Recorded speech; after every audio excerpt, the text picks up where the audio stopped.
Kembali bersama saya Chelsea Gabriela dalam program Ngopi Ngobrol Penuh Inspirasi. Seperti biasanya pemirsa LDS TV, di program Ngopi ini Chelsea nggak akan sendirian karena akan terus ditemani oleh tokoh-tokoh yang siap untuk sharing kisah-kisah inspirasi mereka.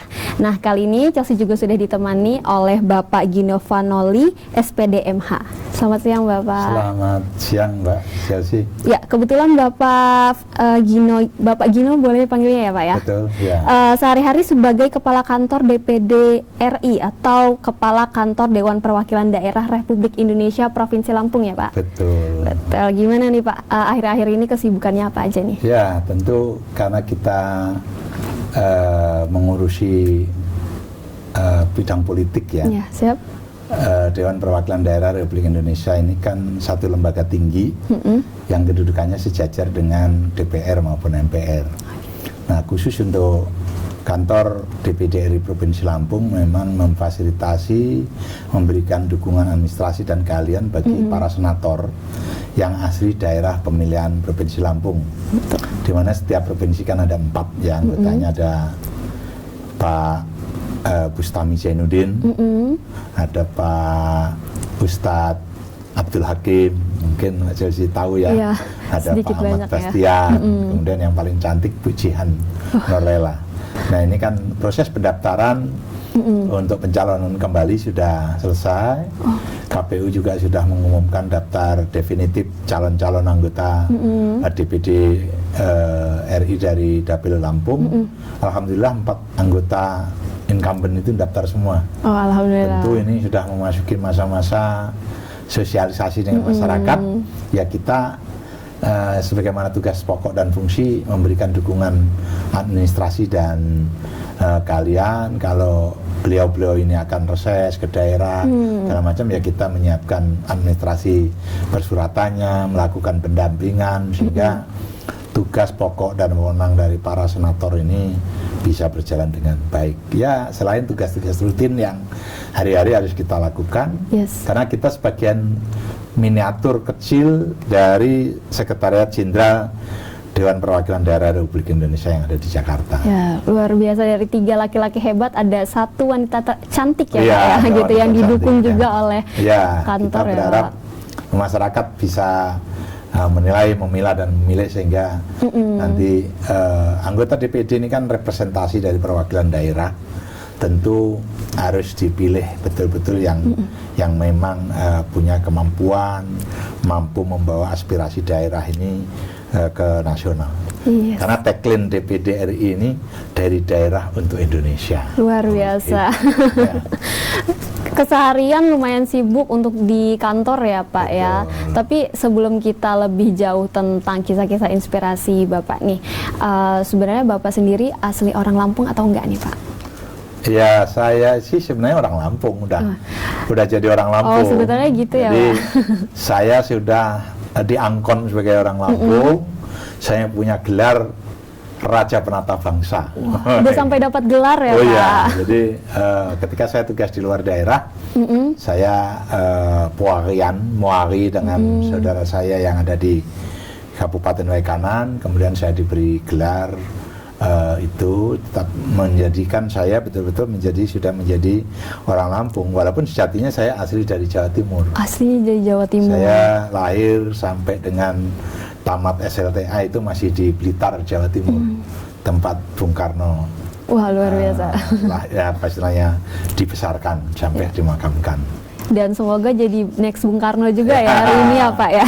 Paling tidak menjadi inspirasi lah bahwa Blitar sebagai kota kecil tetapi cukup terkenal kan, banyak tokoh yang lahir dari sana. Jadi ya Gino bukan siapa-siapa kalau bicara tentang Blitar, karena ada Pak SBY punya Blitar, Pak Budiono mantan Wapres juga asli Blitar, ada Bung Karno, ada Megawati. Nanti kan mengikuti jejak beliau-beliau ya Pak, benar ya? Amin, amin. Kalau Bapak akhirnya kan merantau ke Lampung gitu. Nah sebelum itu gimana Pak? Ada shock culture gitu nggak Pak? Dari Blitar yang orangnya Jawa-Jawa ya kan, biasanya lebih lemah lembut gitu. Kalau misalkan di sini gimana orang Lampung? Ya jangan salah, saya Blitar Jawa Timur. Agak lain dengan Jawa Tengah dan Solo ya. Orang Jawa Timur itu lebih terbuka, lebih apa adanya lah ya. Jadi secara culture ya memang ada perbedaan, tetapi ngoneknya cepat gitu ya. Jadi masa kecil saya lalui di Blitar itu penuh dengan kebahagiaan tentu, karena rumah saya nggak jauh dari sungai, tiap hari anak kecil yang main di sungai lah ya. Sampai dengan SLTA itu kisahnya juga panjang sebenarnya, karena memang rata-rata kita di Jawa kan kondisinya juga, kebetulan kami dari keluarga yang tidak berkecukupan lah ya, jadi punya kisah tersendiri. Saya dari rumah ke SLTP, waktu saya ke SLTP itu kurang lebih jaraknya 7 kilo itu naik sepeda, tapi nggak kerasa rame-rame gitu. Tapi ini ceritanya berlanjut, ke SLTA saya 24 kilo dari rumah, tiap hari naik sepeda juga saya selama 3 tahun berarti kan. Nah kisah-kisah seperti ini kalau saya ceritakan kepada anak-anak saya kadang-kadang menjadi tidak up to date juga kan. Karena anak sekarang kan ya beda lah, beda masa. Kalau orang kan setiap masa ada orangnya, setiap orang ada punya masanya kan. Betul. Jadi nggak ada masa, ya berbeda lah kalau kita. Tapi itu kan success story kan, kisah kita itu. Tapi sejarah itu sebenarnya keluarga saya, khusus dari keluarga almarhum bapak saya itu memang perantau di Lampung. Jadi Pak D saya, Bude saya, Pak Le itu ada di Lampung Tengah khususnya. Dan dulu kenapa saya kuliah ke Unila itu memang sejarahnya juga begitu. Setiap keluarga saya, bapak itu pulang ke Blitar itu ceritanya itu metro gitu ya. Rupanya orientasi lokal keluarga saya itu karena tinggal di Kota Gajah, Lampung Tengah, taunya kota itu cuma kota metro, nggak tahu itu Bandar Lampung, itu tidak tahu. Nah saya berpikir waktu itu Unila itu ada di kota metro. Jadi begitu saya nyampe Lampung, nah itulah culture shock yang pertama. Ternyata Unila itu ada di Bandar Lampung, sehingga ya sebagai perantau ya ternyata saya harus kos segala macam. Nah itu yang di luar ekspektasi saya. Akhirnya ya banyak melodrama yang muncul dari peristiwa-peristiwa itu yang membuat kita harus menjadi lebih kuat, lebih strong, karena kita menjadi perantau. Saya pikir hijrah itu maknanya juga kadang-kadang menjadi membawa motivasi tersendiri lah untuk kita bisa maju. Ya, kalau ngobrolin tentang success story, kalau udah ada di sini sekarang, yang terdahulu itu menjadi kenangan gitu ya Pak, yang bisa diceritakan kepada anak dan cucu gitu nantinya. Nah, nanti titik baliknya kita akan bicara tentang kok Bapak mau akhirnya dan bertekad untuk ke Lampung gitu kan, untuk kuliah di Universitas Lampung. Tapi nanti setelah yang satu ini jangan kemana-mana, tetap di Ngopi Ngobrol Penuh Inspirasi.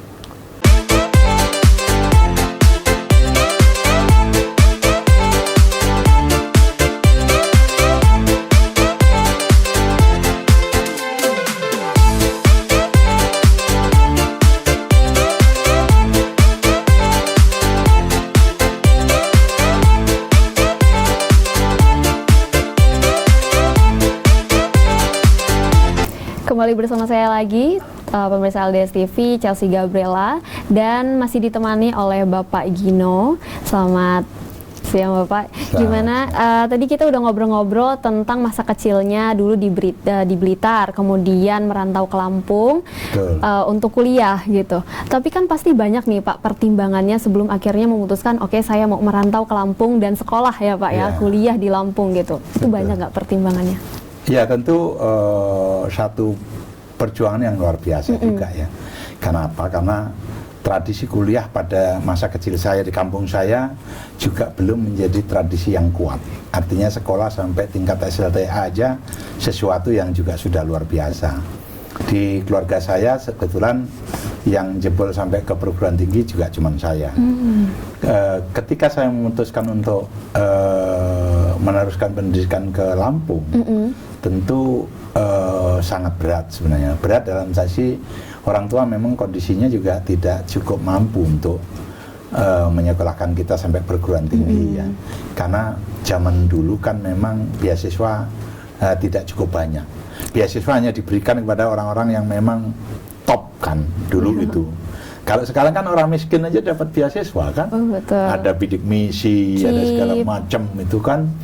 Jadi kesempatan begitu terbuka hari ini. Kalau zaman dulu kan memang berat ya kuliah itu. Dan akhirnya saya memutuskan kuliah ke Lampung. Salah satu pertimbangan saya karena memang kalau saya kuliah di Jawa jelas tidak mungkin.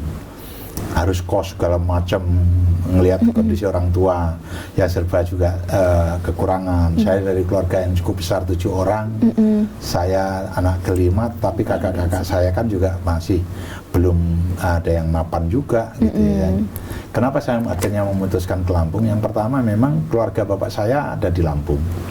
Beberapa Pak D, Pak Le, Bude ada di Lampung. Kemudian saya perkirakan dulu saking terbatasnya informasi, saya pikir Unila itu ada di kota metro.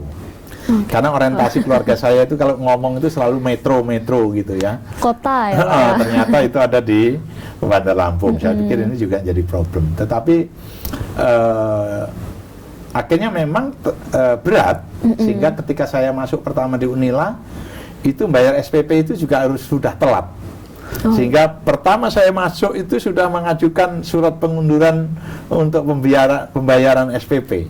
Dan itu saya ingat betul, langsung masuk koran Teknokra, masuk koran kampus ini. Perantau dari Blitar nggak mampu bayar sekolah gitu ya. Jadi lucu juga, udah ngetop dari awalnya gitu ya. Terus berlanjut lah. Tapi kalau nggak salah saya semester 2 apa-apa itu sudah pernah mengajukan cuti. Karena nggak mampu bayar, waktu itu cuma 105.000, tetapi ya nggak mampu membayar gitu ya.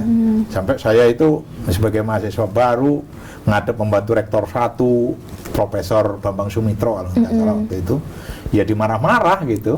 Akhirnya udah ngajuin cuti, sudah dapat surat cuti, ternyata dikirim sama orang tua untuk bayar. Akhirnya ngadep lagi untuk saya kuliah. Jadi sampai dimarah-marah, ini kampus ini bukan tempat main-main kata dia gitu-gitu ya. Pokoknya saya pasrah bongkoan aja lah Pak. Saya pengennya kuliah gitu. Nah, akhirnya saya kos tempat orang Lampung yang ngangkat saya saudara gitu. Beras dikasih, terus akhirnya saya nggak bayar karena saya suruh jaga kosan gitu ya. Jadi lucu loh pokoknya ceritanya. Dan yang saya ikutin ini kebetulan orang Menggala. Jadi setiap kali pulang itu saya pasti dijulukin, Gino, ini balak batang kau katanya. Karena badan saya kan gede gitu ya. Saya belum tahu juga artinya gitu. Oh rupanya Gino kamu ini gede badan aja gitu. Akhirnya nggak enak lah saya tinggal terus gitu. Akhirnya saya memutuskan tinggal di kampus. Mulai semester 3 sampai semester ke-10 itu saya tinggal di kampus, di pusat kegiatan mahasiswa di Unila, bersama dengan teman-teman Teknokra, Pes Kampus, Pramuka, ada Menwa, ya pokoknya jadi rame-rame ya. Dan notabene secara kebatinan maupun kondisi sosial hampir mirip lah. Zaman itu kan kuliah itu semuanya susah, sulit kan? Ya Pak. Sulit lah pokoknya. Jadi hari ketemu Supermi 1 aja udah bersyukur gitu ya. Akhirnya ya ternyata selesai juga. Akhirnya saya kebetulan dapat beasiswa juga. Terakhir itu saya dapat beasiswa tunjangan ikatan dinas. Jadi saya bersyukurnya begini, ketika sekolah saya memang susah. Ya SMP saya harus sepedahan 5-7 kilo setiap hari. SMA juga sebegitu, 24 kilo setiap hari. Kuliah juga susah. Tapi ketika masuk jadi pegawai sebenarnya jalan saya relatif mudah. Alhamdulillah. Saya tamat itu hanya berhenti setahun langsung diangkat sebagai PNS. Karena saya dapat beasiswa tunjangan ikatan dinas.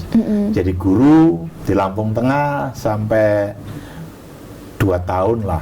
2 tahun 3 tahun, habis itu pindah ke Bandar Lampung.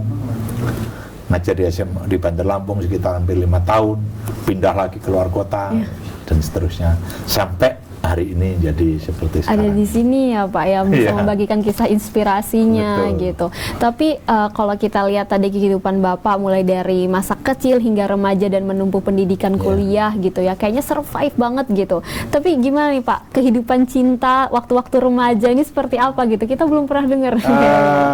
Ya, zaman kita itu sampai tingkat SLTA itu rasanya hanya orang-orang tertentu aja yang punya kisah cinta yang indah. Artinya yang punya status sosial secara mental pasti dia lebih kuat lah ya, punya motor. Zaman kita susah dulu, saya sampai SLTA ya hidup aja susah, mana berani punya deketin cewek gitu. Jadi hampir tidak punya kisah cerita indah itu. Tapi begitu ya naksir-naksir sih ada lah ya. Ada ya Pak. Cuman kan ya nggak berani lah mengungkapkan, lewat depan rumah aja dulu kan udah gemeteran. Zaman saya kecil itu sampai tingkat SLTA ada cewek yang kita suka gitu, lewat depan rumahnya aja gemeteran, nggak berani itu ngomong gitu ya, paling ya curi-curi pandang lah. Gitu. Tapi waktu kuliah nah mulailah. Udah mulai berani mulai ya Pak. berani karena kita udah punya adik kelas kan, kita aktivis kampus, jadi agak beranilah nembak-nembak. Udah punya bergaining lah Iya, ya. walaupun modal bonek juga, yang bodoh nekat, tapi karena kita senior gitu kan, mungkin adik kelas masih bisa lah ditipu-tipu dikit. Dia mau sama kita itu deket itu, ya mungkin karena takut bisa jadi kan, karena kasihan bisa jadi ya. Tapi yang menarik ada satu Mbak Cecil, saya dari awal masuk Lampung sampai terus akhirnya sebelum tamat nih, saya udah menjustifikasi diri saya harus dapat orang Sumatera. Saya kalau belum dapat orang Sumatera, saya nggak mau tamat. Kenapa? Karena waktu itu kalau tamat terus susah nyari kerja, malah nggak laku pikiran saya. Jadi sebelum tamat saya sudah harus dapat gitu. Nah, alhamdulillah. Kenapa? Karena saya lama di Lampung. Setelah saya ngelihat di Lampung itu, ya bukan menafikan yang dari non Lampung, non Sumatera ya. Saya lihat perempuan Lampung, perempuan Sumatera itu tangguh-tangguh ya, gitu Pak, ya. kuat ya. Iya, tangguh dalam artian kan adatnya kan seperti itu. Begitu sudah diambil sama pihak laki, ini kan harus kuat perempuan ini. Nggak ada cerita untuk pulang kandang kan. Tapi kalau yang dari Jawa kan suka masih, kalau ngambek dikit kan bisa pure dia, kembali ke orang tuanya kan.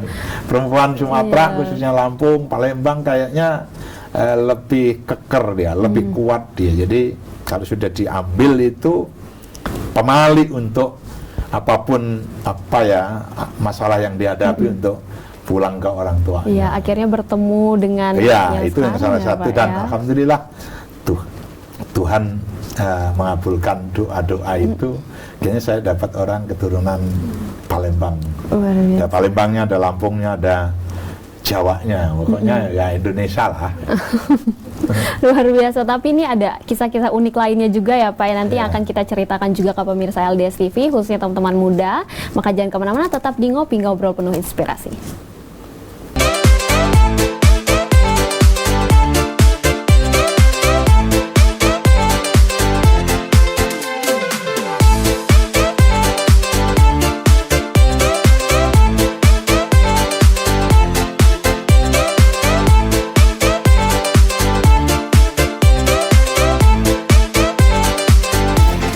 Pemirsa LDS TV, masih bersama saya Chelsea Gabriela dan masih juga ditemani oleh Bapak Gino yang tadi kita sudah bercerita tentang masa kecil, remaja, terus kuliahnya gitu.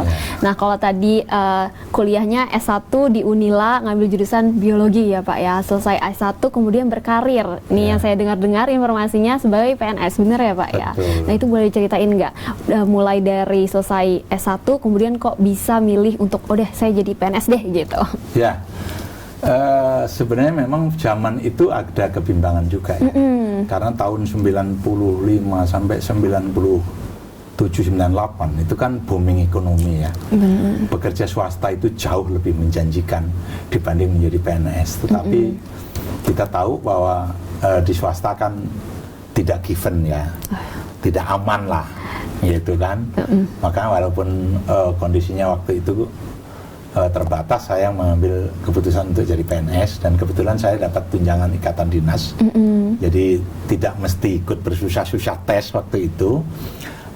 Saya ngikutin program itu, kemudian diangkat menjadi guru PNS di Lampung Tengah. Kurang lebih berkarir selama 4 tahun lah di sana saya. Tapi karena memang waktu di kampus itu saya aktif, cukup aktif.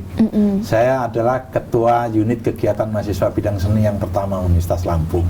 Luar biasa. Jadi saya berkesempatan keliling Indonesia, ke Bali, tahu Kalimantan, tahu Sulawesi, tahu Bali, itu tahu Jakarta, itu justru dari kegiatan berkesenian itu. Dari aktivis yang dari kampus kemudian masuk di daerah itu merasa sangat apa ya,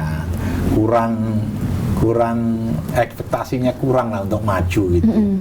Alhamdulillah saya akhirnya bisa berkesempatan pindah ke Bandar Lampung di satu sekolah yang cukup bonafit di SM9 waktu itu. Nah, mulai aktivitas saya cukup marak. Saya banyak aktif nulis, saya nulis opini, hari-hari wawancara di radio, di televisi. Ya boleh dikatakan jadi guru gaul lah ya. Guru gaul yang cukup asik juga waktu itu gitu. Bahkan mohon maaf dalam tanda kutip agak nakal juga, saya mimpin demo juga. Karena ada satu isu yang waktu itu dari guru yang gajinya terbatas dikasih tunjangan penghasilan, pertambahan penghasilan guru, ternyata gajinya nggak dibayar-bayar, akhirnya memaksa kita untuk turun ke lapangan. Itu tahun 2001 lah ya. Saya sempat mimpin demo segala macam. Nah, 2005 ada pergantian perjalanan hidup lagi. Saya pindah ke Pemda, ke satu kabupaten pemekaran di Lampung Waikanan, 220 kilo lah dari Bandar Lampung.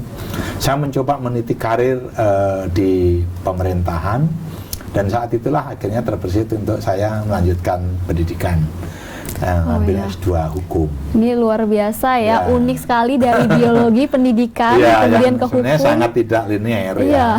Tetapi karena saya bekerja di pemerintahan, saya pikir jurusan hukum itu sangat membantu karir saya.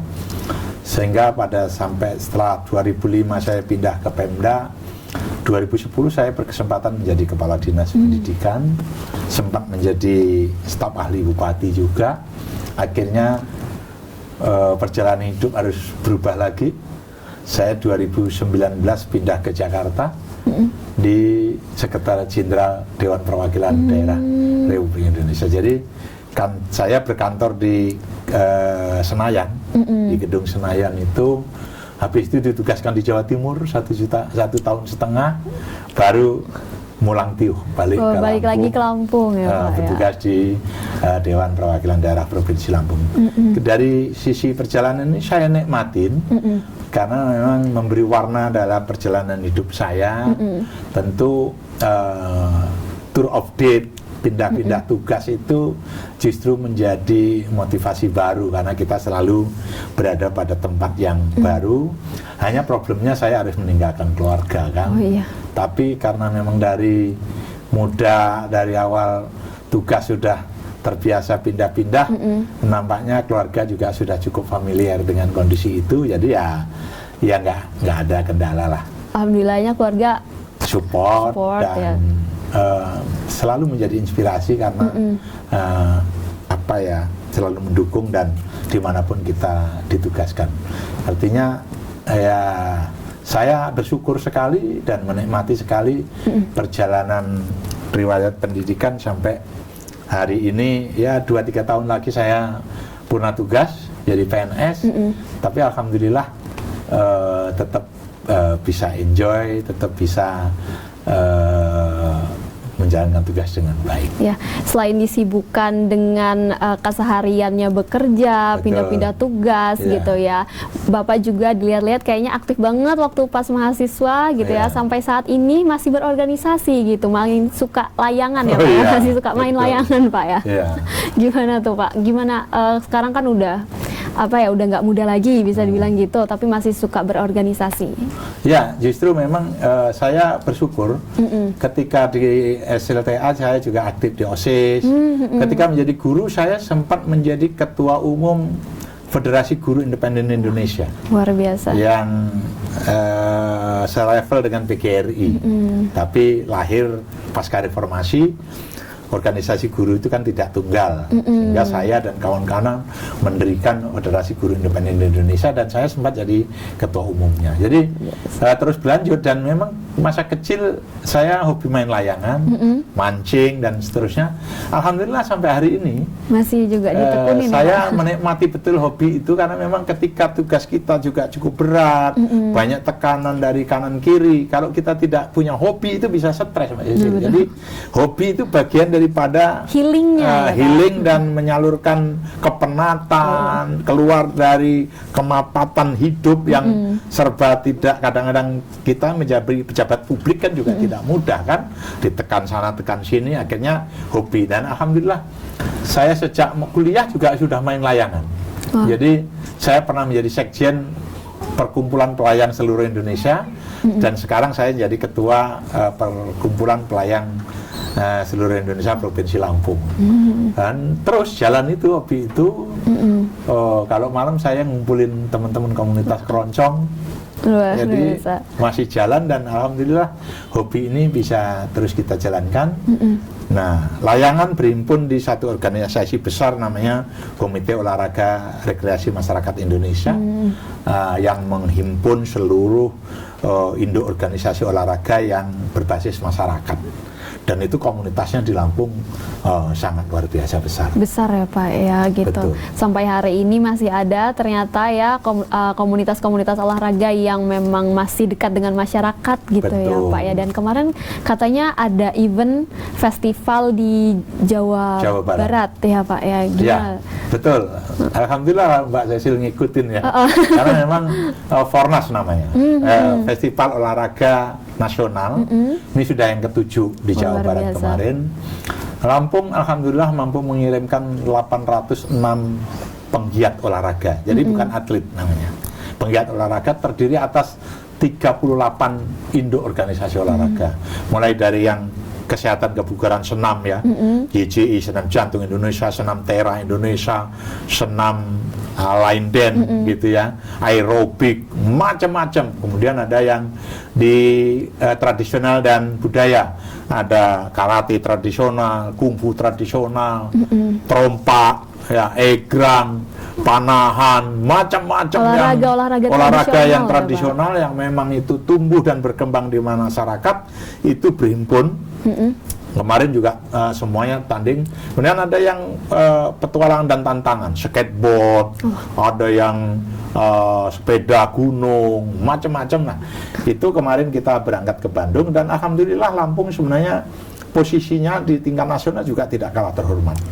Karena Fornas 5 di Samarinda kita urutan 7, Fornas 5 Palembang kemarin kita urutan 5, tahun ini kita masuk 9 besar atau masuk 10 besar lah. Tetapi kenapa kita nggak bisa mempertahankan 5 besar? Karena memang daerah lain rupanya semangatnya luar biasa. Kita menurunkan 800 atlet, Jawa Barat 5.000 atlet. Luar biasa. DKI Jakarta hampir 3.000-an. Sumatera Selatan yang baru muncul tahun kemarin, tahun ini sudah mengirimkan hampir 2.000 atlet juga. Jadi kemudian ada beberapa induk organisasi yang tadinya mau menawarkan medali emas cukup banyak, tahun ini jumlah kelasnya dirasionalisasi, dikecilkan, padahal itu lumbungnya emas Lampung, sehingga otomatis kan kita agak berat. Tadinya dapat 40-an emas, kita tahun ini dapat 25. Tetapi yang menggembirakan bahwa organisasi olahraga masyarakat yang bernaung di Kormi itu jumlah partisipannya yang sungguh luar biasa. Di Sumatera Selatan kemarin baru sekitar 12.000, Fornas 7 Jawa Barat sudah 22.000 penggiat, dan Lampung tadinya memberangkatkan sekitar 550, ini lebih jauh lagi sudah 800. Artinya dari sisi partisipasi ini sungguh sangat menggembirakan, sehingga Kormi sangat optimis untuk mampu membawa Indonesia ke masa emas masa di mana tingkat kebugaran masyarakat Indonesia itu meningkat secara signifikan. Iya, dan kedepannya juga berharap masyarakat Lampung juga lebih aware untuk olahraga, kemudian juga bergabung sama Kormi juga. Betul, ya Pak ya. Nah, terakhir Pak, sebelum kita penutup, apa sih yang mau Bapak sampaikan ini sebagai closing statement juga ke pemirsa LDS TV dan juga teman-teman muda masyarakat Lampung di luar sana? Ya, saya pikir yang paling utama tentang pendidikan. Zaman saya kecil, relatif akses ke pendidikan itu kan sangat terbatas. Anak-anak yang mendapatkan beasiswa itu hanya orang-orang yang memang pintar, ranking 1 sampai ranking 3 lah. Hari ini pemerintah begitu membuka luas kesempatan itu, sampai sekolah dasar 9 tahun gratis, di tingkat SLTA ada banyak mahasiswa, beasiswa, bahkan sampai di perguruan tinggi ada bidik misi dan seterusnya, sehingga ketika dulu yang bercita-cita dokter itu hanya orang-orang tertentu, hari ini siapapun warga bangsa ini bisa bercita-cita untuk menjadi apapun. Artinya ini harus dimanfaatkan semaksimal mungkin. Kuncinya adalah punya motivasi dan kemauan besar, disiplin untuk selalu menggapai cita-cita yang tertinggi, dan itu sangat mungkin. Yang kedua, bahwa kesehatan itu menjadi sangat penting. Oleh karenanya kesadaran untuk berolahraga, untuk membangun kebugaran tubuh kita itu menjadi hal yang utama. Karena sehat saja tidak cukup. Kalau orang bugar itu pasti sehat, tapi kalau sehat belum tentu bugar. Nah, bugar itu punya linearitas, punya korelasi yang sangat positif dengan tingkat produktivitas. Maka bangsa Indonesia kalau ingin warganya produktif, bonus demografi 2045 ketika Indonesia masuk masa emas, satu kata kuncinya, kebugaran masyarakat harus betul-betul menjadi prioritas. Saya pikir dua hal ini, ya, kesempatan pendidikan yang begitu terbuka harus dimanfaatkan sebaik-baiknya. Kemudian masyarakat juga punya life skill, ya, lifestyle, gaya hidup sehat itu jauh juga lebih penting, karena ternyata sehat itu mahal harganya. Ya betul, mahal ya sekarang untuk sehat gitu ya, karena sekarang apalagi banyak penyakit, COVID gitu. Gimana caranya kita juga harus meningkatkan imunitas tubuh ya Pak ya, dan juga jangan lupa tentang pendidikan anak-anak ya Pak ya gitu. Bergerak, berolahraga, kapanpun, dimanapun, itu harus menjadi gaya hidup. Iya, olahraga nggak harus mahal-mahal ya Pak ya, lari di rumah gitu, jogging, jalan pagi, apapun bisa. Saya pikir nggak perlu harus biaya mengikuti tren yang mahal-mahal, tidak perlulah. Yang penting kita bagaimana, karena standar WHO itu minimal sehari itu kita jalan harus 6.000 langkah. Wow. Orang Indonesia rata-rata masih di bawah 3.000 langkah, sehingga masih jauh lah. Oleh karenanya saya sebagai Wakil Ketua Umum Kormi kebetulan menghimbau masyarakat, mengajak masyarakat untuk ayo berolahraga supaya badan kita sehat, bugar, gembira, luar biasa. Luar biasa juga perbincangan hari ini Bapak. Banyak kisah-kisah inspirasi yang juga di-share sama teman-teman muda di luar sana, khususnya pemirsa LDS TV. Dan sayang banget ini udah akhir segmen kita gitu. Semoga kita bisa ketemu lagi di lain segmen gitu ya, di lain hari gitu. Banyak kisah inspirasi juga yang mungkin belum di-sharing sama teman-teman ya Pak. Masih banyak gitu ya. Terima kasih atas kesempatannya hari ini, dan terima kasih juga kepada pemirsa yang sudah menyaksikan Ngobrol Penuh Inspirasi bersama saya Chelsea Gabriela. Saya pamit undur diri dan sampai jumpa.